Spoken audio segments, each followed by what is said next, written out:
Yes!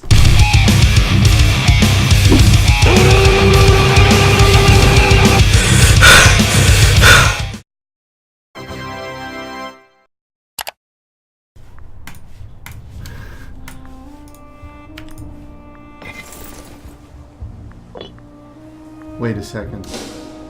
This game is total ass. Imperator Rome, or as IGN likes to call it, Imperator Rome. It just came out and oh boy, does everyone fucking hate it. If we go visit the Steam page, we've got mostly negative reviews, only 39% is positive.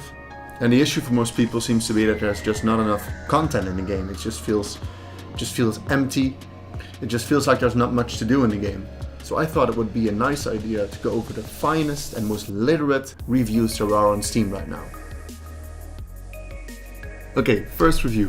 What I like. The map. The map is absolutely wonderful to look at, and I spent more time appreciating the map than people played Total before they gave their reviews. Well, it sounds like this guy should have paid more attention to the game than to the actual map, because then he would have noticed how shit the game is. The music.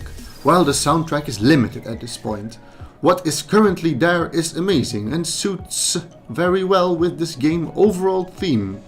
That being Imperial Rome, of course. Oh, thank you for adding that. I didn't know this game was about Imperial Rome. Very nice, very nice. You get an applause. Thank you. Thank you for that great remark. The density. While this is similar to my pro about maps, it's worth noting the density of all the cities is refreshing. I love the fact that there are so many small nations at the start. I know myself personally. Yeah, I know myself too personally. And a lot of people who much prefer a shattered political map. And yes, it is true that the map is more dense and that the areas are partitioned into smaller provinces. But that doesn't really add anything in terms of gameplay. We're still talking about the cosmetics here, so nothing yet has been said about actual game. The complexity. This is a part many may disagree with me, as most reviews say how hollow the game is in its current form. Yes, the game actually is hollow, but that is not something you can really argue, that's just something you feel when you play the game. So I cannot prove that the game is hollow, but someone else cannot disprove that the game is not hollow either. So it's basically impossible for him to say that that is not true. That's simply not true. Like I mentioned above, as a person who has played the launch of nearly all major Paradox titles, this is the most content a game has had in its base form. Okay, so basically he says there is more in the base form of this game than in any other game, and therefore it is not hollow. I don't know about you guys, but that doesn't really make any sense to me. There is plenty of peacetime management that a player can do. Whether it's managing your pops to gain the most efficiency from buildings, to setting province laws, to convert religions, there are plenty of things to do. Okay, let's just briefly go in on that point. Let me just start up the game and let me show you what he's talking about. Okay, so what he basically is saying is I can convert pops and change culture, and oh my god, that is such a great thing to do in peacetime. Okay, now take a look. Bam, that was it. Wow, so much to do. Okay, let me convert another one. Oh, wow. That took so much time. Wow. I can just click here and convert someone. Wow. What about assimilating pops? Maybe that's different. I don't know. Okay, let's check it out. Oh no, of course it's not different. It's just clicking. Oh my god.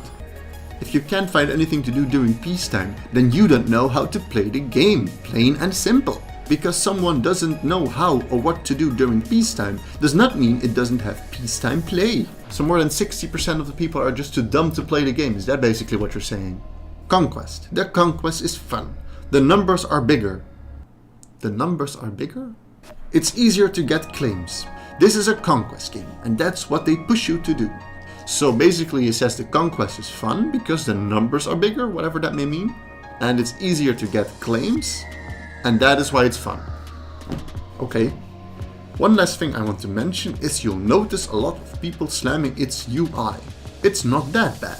I remember when I first saw gameplay for Imperator Rome and I saw the UI, I thought, damn, this looks like some 15-year-old child made the game. What is up with not being able to move screens around? I mean, hold on, let me show you. Okay, so take a look. If I open up the diplomacy screen, I cannot move the diplomacy screen. I mean, what the fuck is this? In what game can you not move the diplomacy screen? And this is in particular very annoying if you want to find certain nations on the map. So let's say I want to declare war on this guy. and I want to see, and I see, wow, he has a fucking shit ton of subjects. Well, if I hover over a flag, the country lights up on the map. But since I cannot move this, I can only look at this part of the screen for something that lights up. So now I have to move around here and just kind of wiggle and hope that I see the nation. That really annoys me to fuck. What also pisses me off about this review in particular is that he keeps saying, oh, look at me, I got 5,000 hours in EU4 and that's why my opinion is more valid than someone else's. Next review. Finally feel rich owning 100% of a Paradox game. Yeah, that is of course true. So basically they release a half-finished version 1 of the game and then just fix everything by selling a lot of DLCs. Take EU4 for example. Oh, really nice game. Oh yeah, 40 euros is a bit much, but yeah, at least I get a full game. Oh no, wait. If I want the whole game, I need to pay 250 euros. 250 euros. It's $280. It's just fucking stupid. And I mean, I've seen people try to play EU4 with just the base game, but that's just not fun because you're missing a whole lot of features. For example, let's say you're Dutch like me and you want to play as Holland. Well then fuck you, because if you want to get your independence from Burgundy, you need a DLC for that. Okay, but let's just get back to the Imperator reviews. This rages for some other video. So this guy says in this review that there is some depth to the game and that you just have to look for it. But more importantly, he talks about how he wants the building system to be reworked, which is actually a very valid point. He says, as of right now, all you can build are training camps, fortresses, marketplaces and granaries. This was my main concern with the game before I played, and while this system is not even close as bad as I thought it would be, it could use some work. It couldn't just use some work, it could use an entire rework.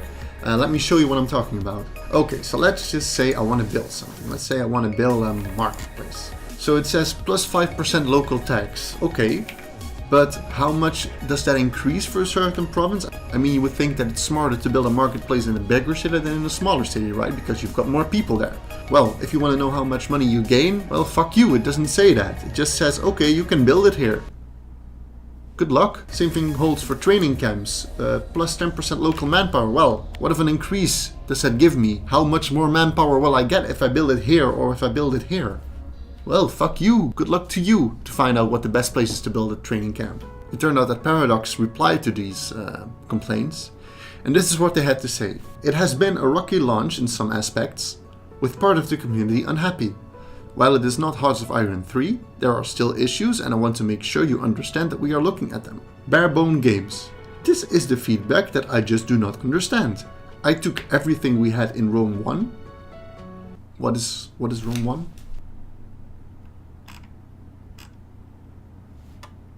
What the fuck is Rome 1? Does he mean Heart of Empire Rome that has been cancelled? Or does he mean Europa Universalis Rome? Literally, I have no idea what he's talking about, but okay. And made every mechanic deeper and more complex, while adding lots more new mechanics to make it into the game. Okay, so basically what he says, we had a game called Rome 1. We improved on that, so why is it not good? Well, maybe because Rome 1 was not good. I've not cut away anything when making Imperator to add into future expansions, and every game mechanic and lots more we had planned was in the original 1.0. So basically that means that they will not add any more mechanics into DLCs. So this is it. I have said before launch that this is the best game I've made, and I stand by it still. 1.0 of Imperator is the best 1.0 we have ever made of a game. Well, and the only thing I can conclude is that the 1.0 versions of games you make are just awful. Lack of flavor. There has been a lot of feedback of the game about how most countries just feel the same to play. There is not much difference between different tribes other than their starting location. While we did not view this as a flaw. I mean, basically the idea of having different countries is that it has... Do I even have to explain this? I mean...